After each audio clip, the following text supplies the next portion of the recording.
Ya, ya, ya, ya, ya. Shikarala barala barala. Shiraya barala mosyanda karala marala marala.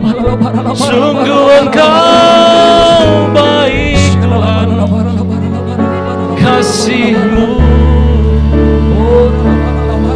bagi kami Engkau selamanya. Dari waktu ke waktu, saat demi saat, bulan demi bulan, tahun demi tahun, generasi lepas generasi, Kau tunjukkan kebaikan dalam kehidupan kami. Kau merawat kami sampai hari ini, kami tidak pernah kekurangan apapun yang baik. Kasih-Mu lebih dari hidup, kuasa-Mu nyata dalam kehidupan kami. Tuhan Yesus, cengkeram hidup kami. Beri kami hati yang bijak menghitung hari-hari ini, karena kami tahu Engkau segera datang.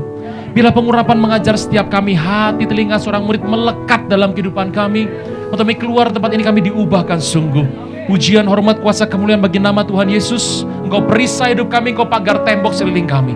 Tidak pernah ada yang jahat bisa menyentuh hidup kami.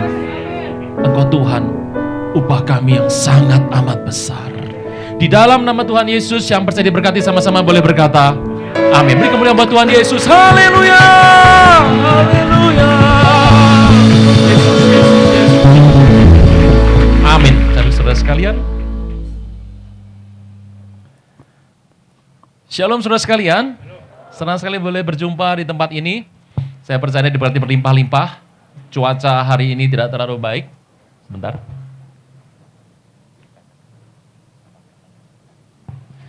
Pastikan saja Bapak Ibu bahwa Bapak Ibu bisa melihat layar di belakang. Yang sebelah sini tidak terhambat dengan...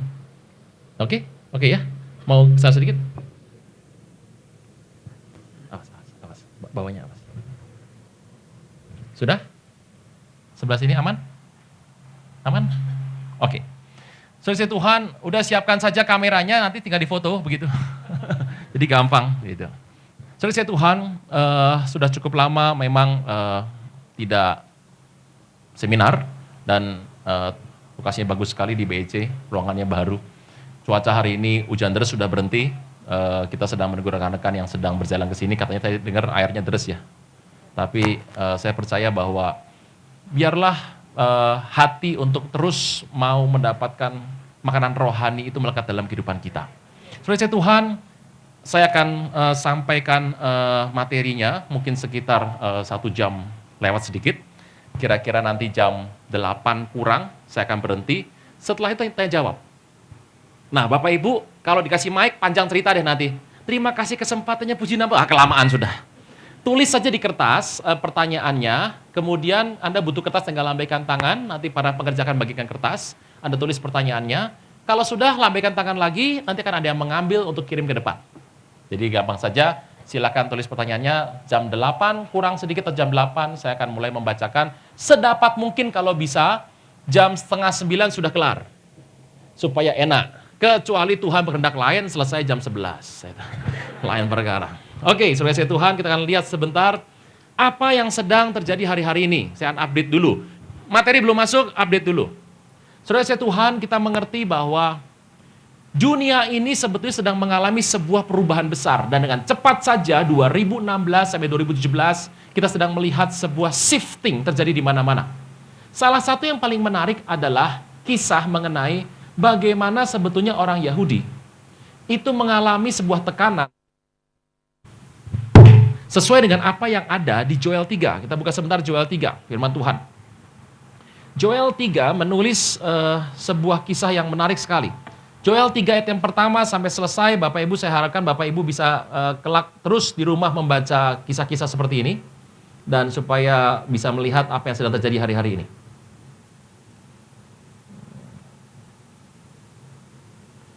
Oke.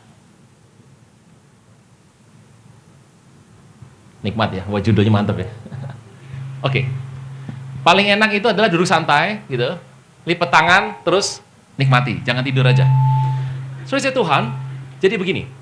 Tolong mengerti, pusat dari semua pertarungan muka bumi itu ada pada bangsa pilihan. Kok bisa begitu? Tidak tahu. Karena Alkitab berkata, apa yang terjadi atas bangsa pilihan akan mempengaruhi seluruh muka bumi. Nah, saudara Tuhan, kita tahu bahwa seluruh presiden Amerika itu tidak selalu bekerja untuk kepentingan bangsa pilihan. Karena kita mengerti sebetulnya bahwa bangsa pilihan ini bangsa yang tersingkir keluar. Kenapa? Karena ucapan terlalu berani. Bisa bayangkan satu ketika pada tahun 33 Masehi, Tuhan Yesus disalib. Dan murid-murid Tuhan Yesus yang notabene Kristen hari itu menuduh bahwa orang Yahudi itu membunuh Tuhan Yesus, membunuh Mesias. Orang Yahudi tertekan sekali dengan seperti itu dan mereka menjawabnya dengan cara yang salah, dengan sangat arogan. Pernah membaca di firman Tuhan, ada salib Tuhan Yesus, mereka bilang begini, kalau nggak suka ya nggak apa-apa, tanggungkan darah orang ini sama kami, sama anak kami. Pernah baca itu? Anda bisa bayangkan tuh sombong bukan main itu. Tuhan tunggu minta maaf nggak minta maaf, Tuhan tunggu koreksi nggak minta koreksi, Tuhan minta ampun nggak minta ampun, mereka tunggu dan Tuhan berbelas kasih selama 37 tahun. Tepat habis waktunya, tahun 70 Masehi pada bulan Juli, seorang jenderal bernama Flavius Thaddeus, Jenderal Titus, anak Kaisar Vespasian. Jadi Nero itu setelah dia meninggal digantikan sama jenderal tua bernama Vespasian. Vespasian ini punya anak namanya Jenderal Titus yang kelak bakal jadi kaisar juga. Kisahnya menarik, nanti kapan-kapan saja. Nah, stay there di BC, nanti saya akan cerita kalau pas kesini. Dan gitu. Saudara Tuhan, apa yang terjadi? Jadi datanglah tahun 70 bulan Juli, dihabiskan bait suci yang indah dihabiskan. Kita tahu bahwa Salomo membangun bait suci yang pertama. Nebukadnezar menghancurkannya dan menawan orang Yahudi. Mereka stres dan mereka minta sama Raja Artasasta untuk membangun yang kedua. Diizinkan, kitab Nehemia sama Ezra membangun bait suci kedua. Herodes memperbaiki itu, menjadi indah luar biasa. Murid Yesus pernah bilang gini, Guru, lihat, bangunan itu bait suci, indahnya bukan main buatan Herodes. Dibuat oleh Nehemia sama Ezra, diperindah oleh Herodes, namanya bait suci Herodes. Indah sekali. Tuhan bilang apa? Akan tiba waktunya satu ketika nih bangunan hancur lebur, bahkan tidak ada batu yang berdiri di atas batu yang lain. Mereka bilang, apa iya terjadi? Tahun 70, Jenderal Titus menghabiskan itu semua. Orang Yahudi terpencar habis. Anda kalau pergi ke Amerika, ke Australia, ke Jepang, ke Filipina, Anda pergi Singapura, pengen pulang ke Bandung toh. Anda pergi ke Bali, pengen pulang Bandung toh. Pada Bandung banjir loh. Karena Anda punya yang namanya ibu pertiwi. Orang Yahudi nggak punya ibu pertiwi. Mereka tersebar semua bumi dan nggak bisa pulang karena tanahnya sudah nggak ada. Diambil sama orang Arab, diambil sama dinasti Ottoman Turki, diambil kemudian Pop ada di sana dan tempat itu semua milik orang lain. Yang menarik adalah mereka tidak punya tempat tinggal dan mereka pikir gini, aku ke Eropa aja, Eropa Katolik. Karena Eropa Katolik tentu saja Eropa akan lebih terbuka sama pengikut Tuhan Yesus. Tuhan Yesus orang Yahudi, Eropa Katolik. Kalau dia nyembah Tuhan Yesus pasti sama orang Yahudi lebih terbuka. Apa yang terjadi? Bukannya mereka mendapatkan welcome, mereka disiksa habis di Eropa. Anda tahu bahwa Paus Sixtus ke-6 pernah memerintahkan Raja Ferdinand membunuh 1 juta Yahudi. Stres, mereka pindah ke timur, ke Rusia. Mereka pikir Rusia ortodoks, Kristen ortodoks. Harusnya terima orang Yahudi dong. Sarnya perempuan namanya Petrovina dan Katrina dibabat habis Yahudi. Stres Yahudi. Yahudi mikir gini, sudahlah kita mau kemana? Tapi Tuhan tidak pernah meninggalkan buatan tangannya. Seperti juga kita semua, amin. Saudara Tuhan, apa yang terjadi? Orang Yahudi itu punya satu berkat berlimpah. Pinter. Saya ini nggak terus suka ada orang ngomong gini. Kita boikot produk Yahudi. Kita boikot barang-barang Israel. Saya ini hamba Tuhan nggak mau ngomong-ngomong politik. Saya ngomong yang spiritual aja. Tapi saya mohon maaf mau kasih kata-kata sebentar. Mohon pertimbangkan ulang. Jangan seperti itu. Jangan ngomong pertimbangkan ulang. Kenapa saya harus ngomong begini? Gini loh ya. Anda nggak mau pakai produk mereka? Oke. Anda kesini naik apa? Mobil Pak. Henry Ford, keturunan Yahudi. Penemu mobil. Kalau itu naik pesawat terbang aja Pak. Wilbur Wright, Olive Wright, penemu pesawat orang Yahudi. Kalau gitu saya naik kereta api. Oh, George Stephenson, penemu kereta api orang Yahudi. Saya nggak kemana-mana Pak, di rumah aja. Nonton TV Pak. TV Yahudi.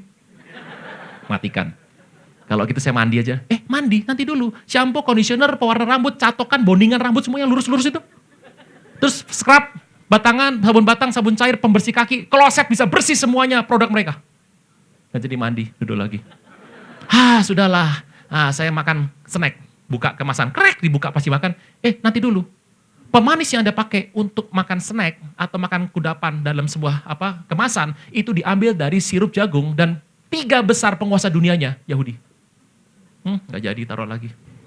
Ngapain ya? Udah sore nih nyalain listrik. Jangan pakai, Yahudi. Jangan. Matikan lagi. Pakai diesel deh. Sama aja, diesel juga mereka juga. Matikan. Ngapain ya? Kalau gitu saya ke bioskop aja. Mau kemana? Paramount Picture? Pixar? Walt Disney? Star Wars? George Lucas? Steven Spielberg? Mau yang mana? 24th Century? Yahudi semua. MGM? Mereka juga. Pulang lagi. Lemes. Buka Google bentar. Google. Mereka juga. Facebook, Pak? Sama. Kalau gitu saya kesel, saya akan curhat di WhatsApp grup. WhatsApp mereka juga. Gimana dong, Pak? Selfie ya? Trik. Masukkan Instagram. Instagram mereka juga. Pusing hidup. Kalau gitu saya kesel meledakkan diri saja. Sebentar, bom buatan mereka. Anda nggak pakai mereka. Buatan mereka, saya beritahu, dalam 3 hari kau berubah jadi gembel. Nah gitu. Saudara Tuhan, oke.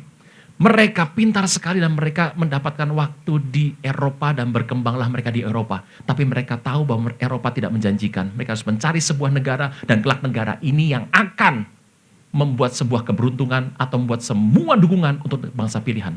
Mereka 13 keluarga, 13 provinsi koloni keluar dari Eropa masuk ke sebuah benua yang bernama Amerika yang ditemukan Columbus. Ada yang bilang Amerigo, ada yang bilang Columbus. Bapak Ibu, kita buktikan bahwa Amerika sebetulnya didirikan oleh mereka. Ini bendera Amerika yang pertama. Kan Anda tahu kan bendera Amerikanya adalah yang bintang sama yang stripes and star. Itu yang resmi, ini yang sebelumnya.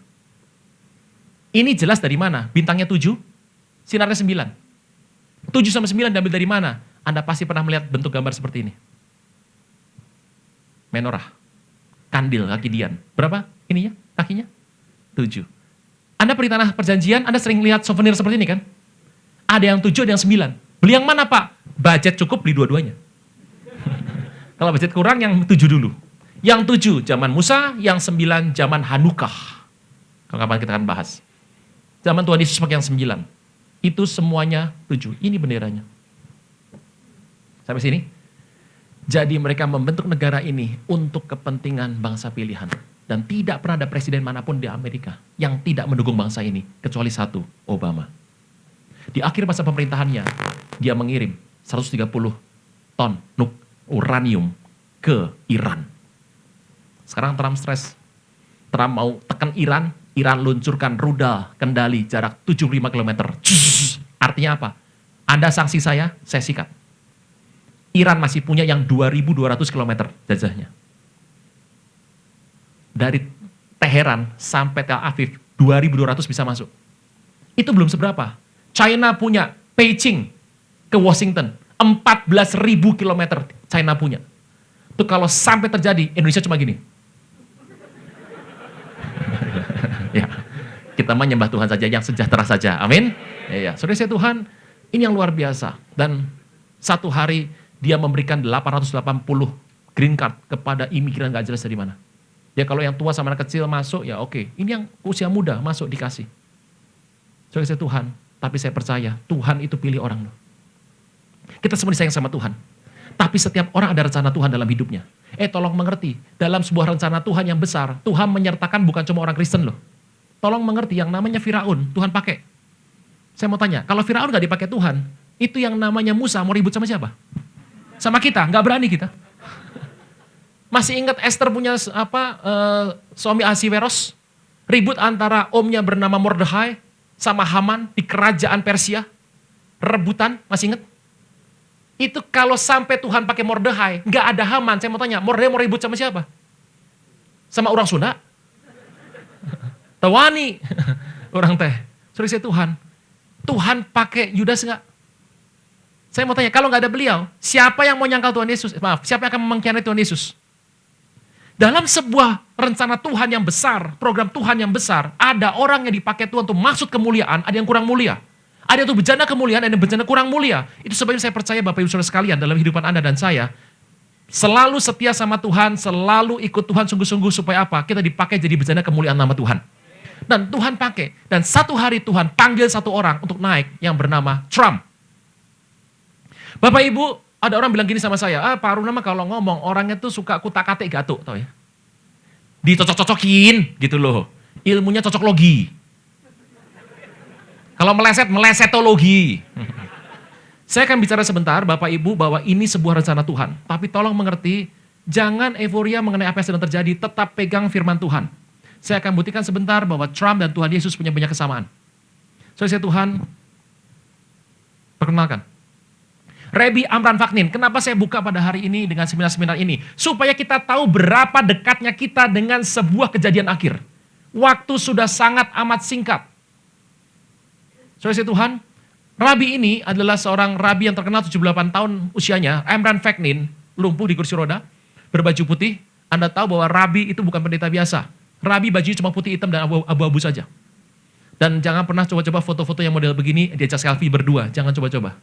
Kalau Anda lakukan itu, kamera Anda akan dibanting, dan yang kedua, pipi Anda bergaris 4 merah. Ngerti dong maksudnya?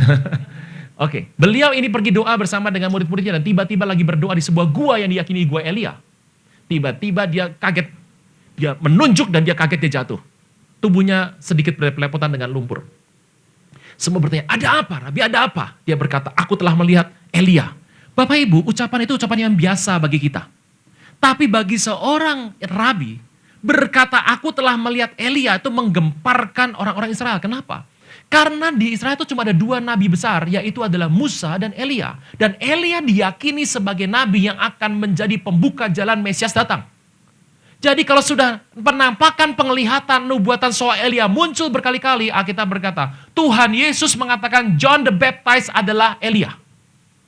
Tuhan Yesus mengatakan seperti itu, karena apa? Karena dia Mesias. Mesias harus ada pembuka jalannya. Pembuka jalan dia adalah Yohanes Pembaptis, itulah Elia.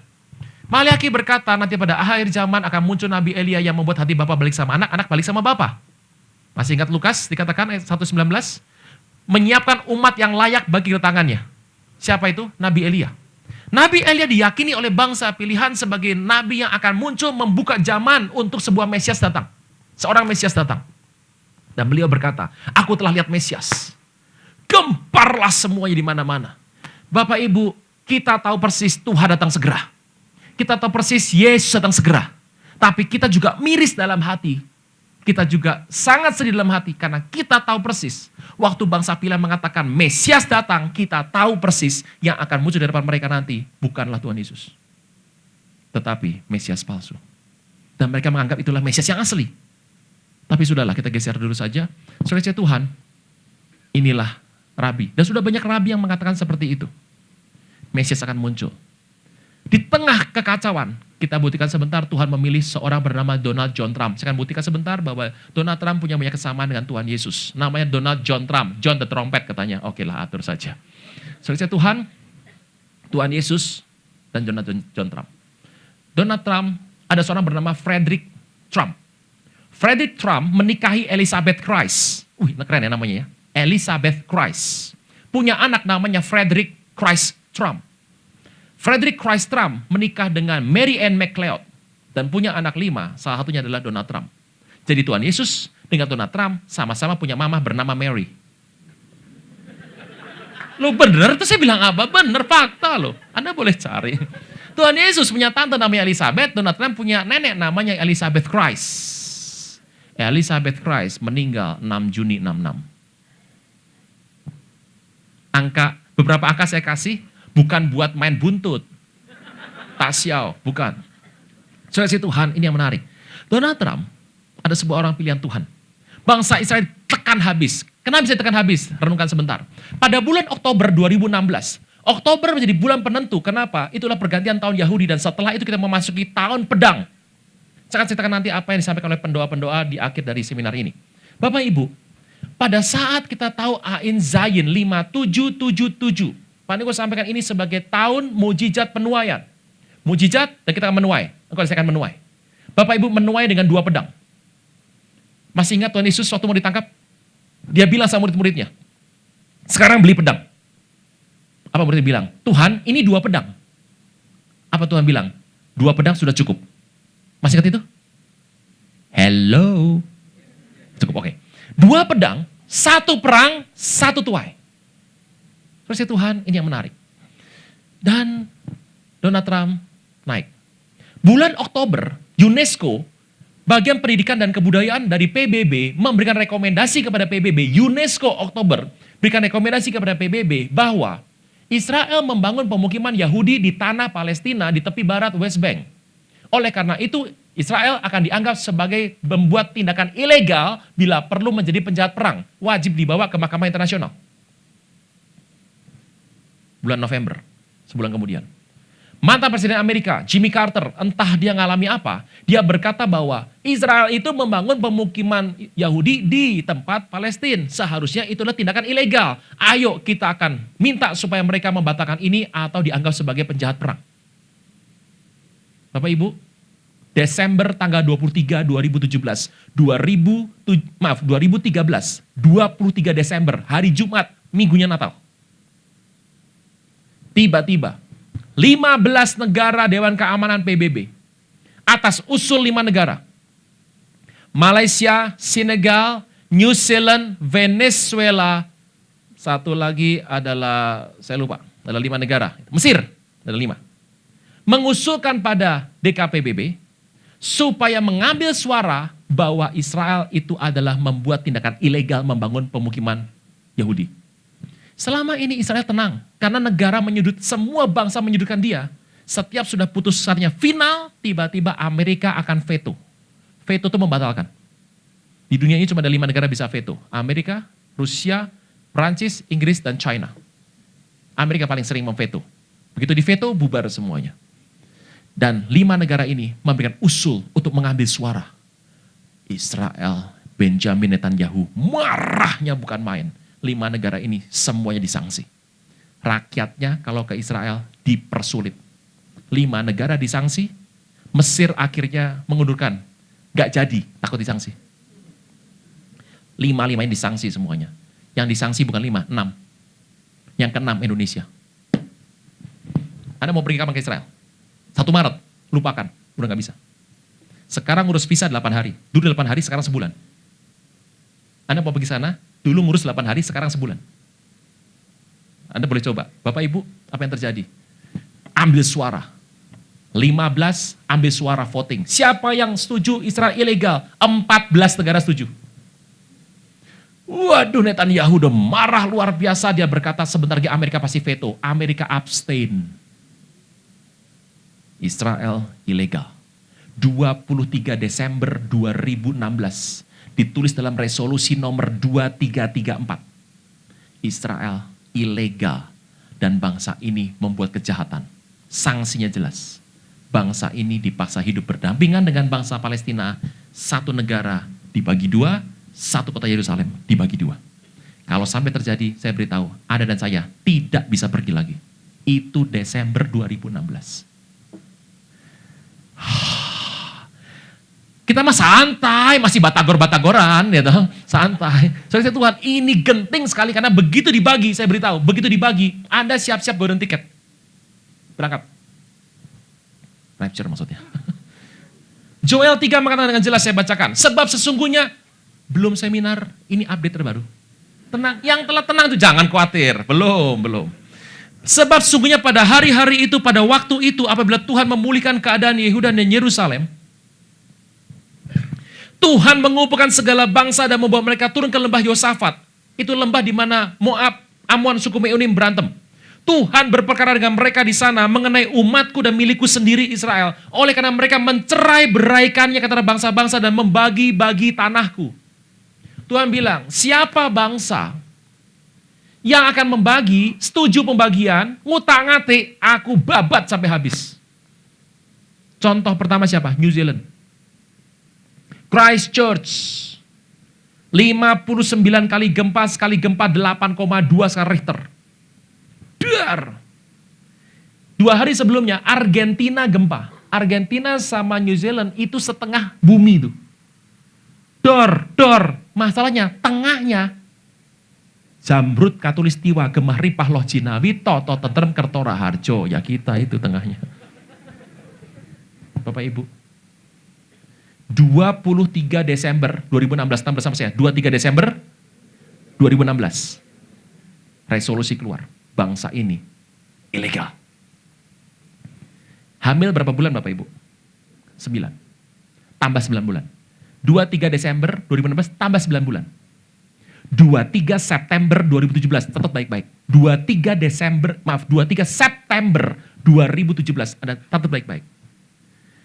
Kalau kita beruntung dan langit cerah, engkau dan saya akan melihat apa yang Wahyu 12 katakan, perempuan dan naga. Kalau Anda melihat ke atas, Anda akan melihat, atau yang namanya bintang Virgo ya. Jadi bintang itu kalau kasih garis lurus gitu bisa membentuk perempuan, itu namanya Virgo. Kalau ada bintang 11, dikasih garis gitu, diurutkan seperti seakan-akan kita melukis, akan ketemu gambar Leo. Itu namanya rasi Leo.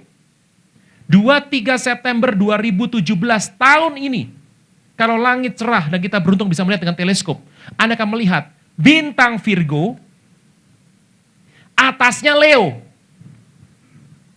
Di sampingnya muncul matahari, di sisi sebelahnya muncul bulan. Dan yang unik adalah ada satu planet namanya Jupiter berjalan bergerak ke rasi Leo. Itu persis apa yang ditulis oleh Alkitab. Seorang perempuan berselubung 12 bintang, 11 Leo ditambah 1 Jupiter. Dan matahari dan bulan di sisinya. Bapak Ibu, Anda akan melihat apa yang tertulis di Alkitab itu pada 23 September 2017. Tulis baik-baik. Saudara Tuhan, apa maksudnya? Nanti aja. Mau deket Agustus baru kita bicara lagi, sudah. Nah.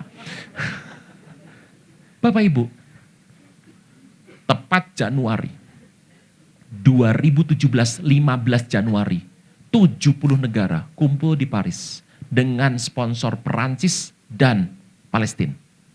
Mau menyatakan, sudahlah, ini bangsa bikin ribut biang kerok muka bumi, kita bagi saja. Two-state solution, solusi 2 negara, dipecah. Masih ingat nggak sekarang Benjamin Netanyahu sedang berputar di daerah Asia? Nggak seperti Indonesia, muter. Sekarang di Australia, kemarin ke Singapura. Why? Untuk bicara ini, tolong nanti kalau ngambil keputusan jangan setuju. Anda tahu Australia bilang apa? Singapura bilang apa? Sudahlah, solusi 2 negara yang terbaik. Anda bisa bayangkan. Ini kondisinya sekarang dia lagi roadshow. Supaya jangan sampai mengambil. Kenapa dia roadshow? Karena 15 Januari 2017, 70 negara kumpul di Paris untuk mengambil suara. Ini bangsa harus disangsi berat dan dibagi tanahnya. Itu saya deg-degan dengernya. 16 kita mendengar kabar. Begitu lagi speech disampaikan pidatonya, itu hujan di Paris. Duar kayak tadi itu, duar badai. Itu semua negara pidato. Itu mah sebenarnya kalau saya bilang cuma formalitas, pasti dibagi itu. Trump berkata, aku enggak setuju pembagian, aku setuju 1. Kenapa 15 Januari? Karena 5 hari kemudian Trump naik. Sebelum dia naik, dibagi dulu Israel. Saya nggak tahu bagaimana Anda dengar apa tidak, saya deg-degan sekali itu. Tiba-tiba, voting diambil. Duar badai banjir besar. Tiba-tiba ceder, lampu listrik mati semua. Voting batal, 2 kali batal. Delegasinya pulang ke hotel. Nggak ada cerita, mereka pulang. Tuhan membatalkan. Dan kita masih bisa pergi.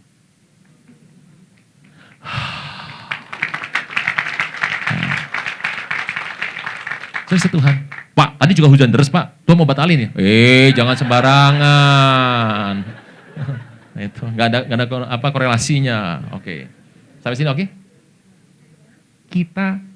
Anda bisa bayangkan, itu tinggal segaris Tuhan tunda. Ini ke depan goncangan berat. Teruskan. Trump naik tahta tanggal 20 Januari. Israel berkata, aduh ini orang mantap sekali, aduh. Anda tahu, dia berkata, 1 negara, one state solution, yang 2 gak pakai, 1 aja. Penyelamat datang. Ini orang dipakai Tuhan. Dia sama Israel itu usianya beda 700 hari. Tahun ini tahun 5777, 5777. Ainza 5777. Waktu Trump berusia 77 hari, waktu Israel berusia 77 hari, Trump telah berusia 777 hari. Kutak-atik gato ya. Waktu Trump naik, dilantik, hari itu dia tepat berusia 70 tahun, 7 bulan, 7 hari. Waktu dia menang pemilu 2016, dia ditelepon oleh koleganya Benjamin Netanyahu. Selamat ya bro. Hari itu Netanyahu, waktu menelpon Trump, dia tepat menjabat sebagai Perdana Menteri 7 tahun, 7 bulan, 7 hari. 7, 7, 7. Trump punya kantor, namanya adalah Trump Tower. Letaknya di jalan nomor 57. Wakil presidennya namanya Michael Ronald Pence. Mike Pence. Waktu menang pemilu, usianya 57. Jarak dari Trump Tower sampai Columbus, kotanya Mike Pence, jaraknya 7 mil. Waktu Mike Pence ngambil sumpah, tangannya taruh di Alkitab, pas kebukanya 2 Tawarikh 7:14. 2 kali 7, 14, 7, 14, 7 per 7 per 7. Waduh. Cocok logi. Dan umatku yang atas namaku disebutkan. Kalau merendahkan diri, berbalik dari jalan yang jahat, dan mencari wajahku, akan kusembuhkan tanah mereka. Bangsa ini, kita berutang sama bangsa ini banyak. Bapak Ibu, ini bangsa tertidur. Sebelum Tuhan datang akan dipulihkan kembali. Sama kayak orang mau meninggal, sebelum meninggal sehat dulu biasanya. Ini bangsa harus dipulihkan. Ada doa di White House sekarang, ada doa di sekolah-sekolah. Yang gereja tidak mau menikahkan gay, is okay, gak ada masalah. Aborsi dibatasi hanya pada ibu-ibu yang sudah mau meninggal. Dan yang tidak ke gereja tidak dapat tunjangan, itu di absen. Kalau kita nggak perlu di absen ya toh, sampai buka kan gitu ya toh, ya puji nama Tuhan. Segitu Tuhan, itu yang terjadi sampai hari ini, oke? Tapi tolong mengerti, 2 minggu, 3 minggu berjalan, setelah dia diangkat, dia bilang gini, 2 minggu, 3 minggu, kelihatannya two-state solution bukanlah strategi yang buruk. Sebulan kemudian dia berkata, mungkin two-state solution boleh diterapkan. Ini orang dianggap penyelamat. Dan dia punya teman baik namanya Putin. Tolong ngerti, Putin sudah lama pengen makan Israel. Bibi jalan kemana-mana, minta dukungan. Bapak Ibu, tolong ngerti. Jangan terlalu euforia, berdoa saja. Yang penting, Bandung teh aman. Daniel 2. Anda tahu bahwa sekarang Raja Salman datang dan akan invest besar sekali. Kan kita berdoa untuk kekayaan bangsa-bangsa, amin. Oke. Dan tentu saja kenapa? Karena dia melihat bahwa sekarang US sedang sibuk mengurusi dirinya sendiri. Jadi urusan Suriah nggak kelar-kelar. Suriah itu ada China di sana, ada Iran di sana, ada Rusia di sana. Dan repot sekali. Daniel 2, kita lihat firman Tuhan. Waktu jalan terus, Daniel 2. Ayat ke-30.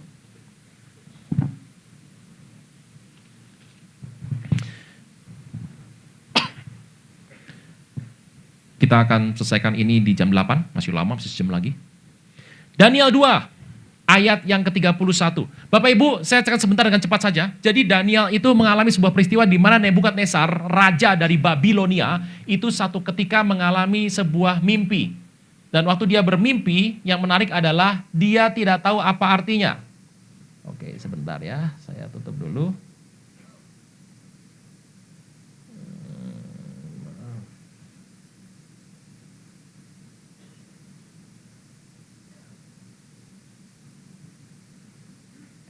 Oke. Ini adalah mimpi. Jadi dia bermimpi, dia stres. Dia kemudian panggil para jambi-jambi tua-tua. Dia berkata bahwa aku tuh mimpi dan aku stres sekali. Tolong artikan mimpiku. Ayo raja, sampaikan raja. Apa mimpinya, kami akan ceritakan artinya. Oh enggak bisa. Kamu kasih tahu mimpinya apa plus artinya. Jambi-jambi bilang mana bisa. Itu cuma dewa-dewa yang bisa. Kita nggak akan bisa. Kamu nipu selama ini. Karena kalau aku ceritakan mimpiku apa, kamu akan cerita hal yang baik-baik saja. Tapi raja, aku kasih waktu. Kamu bisa nggak cerita mimpiku plus artinya? Orang bilang, mana mungkin, hil yang mustahil. Raja marah bukan main dan berkata, oke, Aryok sini, panglimanya. Bunuh semuanya. Padahal orang jampi, ahli pintar, orang hikmat itu ada Daniel di situ, ada Sadrak, Mesak, Abednego. Terpaksa Aryok dengan berat hati dia datang ke rumah Daniel dan berkata, Daniel, maaf ya, ini perintah raja. Daniel berkata, ada apa? Raja marah, dia minta semua orang pandai cerdik cendekia dibunuh karena tidak bisa mengartikan mimpi daripada raja. Daniel berkata, Wallace Keles, slow aja. Tenang, kasih aku waktu, aku akan doa sama Tuhan semesta langit, dia pasti kasih tahu apa arti mimpinya. Bener. Daniel berdoa, singkat kata Daniel mendapat artinya. Nah kita sering bicara ini, kita sering berdoa. Ini artinya mimpinya toh. Lihat yang ayat 31. Ya Raja Tuanku melihat sebuah penglihatan patung yang amat besar, tinggi, berkilau-kilau, luar biasa tegak di depan Tuanku dan tampak mendahsyatkan. Patung kepala dari emas tua, dada lengan dari perak, perut pinggang dari tembaga, bukan tembaga sebetulnya kuningan. Sedang paha dari besi, kakinya dari basi, sebagian lagi dari tanah liat. Sementara Tuanku melihatnya terungkit lepas sebuah batu tanpa perbuatan tangan manusia, menimpa patung itu tepat pada kakinya dari tanah liat, sehingga remuk. Maka dengan sekaligus diremukannya juga besi, tanah liat, tembaga, perak, emas, dan semuanya menjadi seperti sekam di tempat pengirikan pada musim panas. Angin menghembuskannya sehingga tidak ada bekas-bekas yang ditemukan. Tapi batu yang menimpa patung itu menjadi gunung yang besar yang memenuhi seluruh bumi. Ayat 41. Dan seperti Tuanku lihat kaki dan jari-jari sebagian dari tanah liat, tukang periuk, dan sebagian dari besi, itu berarti bahwa kerajaan terbagi. Memang kerajaan itu jadi keras seperti besi. Sesuai dengan Tuanku lihat, besi itu bercampur dengan tanah liat.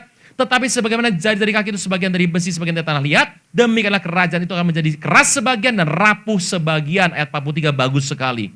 Tetapi Tuanku lihat besi campur dengan tanah liat, itu berarti mereka bercampur oleh apa? Perkawinan. Tetapi tidak merupakan satu kesatuan, seperti besi tidak dapat campur dengan tanah liat. Bapak Ibu, yang dilihat itu adalah gambar seperti ini. Dikatakan bahwa Tuankulah emas. Jadi emas itu Raja Nebukadnezar. Nebukadnezar kok bisa kaya bagaimana? Karena dia merampok bait sucinya Salomo. Itu zaman Salomo sudah pernah dikatakan, zaman Salomo perak tidak berguna. Yang ada cuma emas. Anda yang masih pakai perak, untung Salomo sudah meninggal. Kalau masih pakai perak, Salomo datang dia ngeliatin Anda malu ke toilet pasti. Saudara Tuhan, zaman Salomo semuanya emas dirampok sama Nebukadnezar. Dia kerajaannya penuh dengan emas. Dialah raja kepala emas itu. Tetapi setelah dia akan datang sebuah kerajaan baru penggantinya, yaitu kerajaan Medi Persia. Itu Media Persia, dua tempat, dua kerajaan, sama dengan Sekoslovakia. Sekos satu negara, Slovakia satu negara. Dulunya gabung bernama Sekoslovakia. Ini Media dan Persia, dua kerajaan. Tapi yang lebih kuat adalah Persia. Siapa tuh Persia? Persia itu masih ingat nggak suaminya Esther bernama Ahasiweros? Itu orang Persia. Masih ingat yang namanya Raja Artasasta? Itu adalah orang Persia. Nah, Daniel itu tinggal di kerajaannya Nebukadnezar, tapi juga tinggal pada zamannya orang Persia. Persia itu perak. Raja terakhirnya adalah Raja Darius. Anda pernah dengar itu? Satu hari kerajaan ini dikalahkan oleh kerajaan di bawahnya, pinggangnya, dari Kuningan. Menebak ini nggak terlalu susah Bapak Ibu. Kerajaan di muka bumi ini yang kalau pasukannya perang itu pakai bongkahan emas di perisainya, atau rajanya kalau pakai kereta kuda itu Nebukadnezar. Raja mana yang kalau pergi kereta kudanya atau pasukannya pakai perak itu Persia. Pertanyaan berikutnya, raja mana yang kalau pasukannya perang ketopongnya dan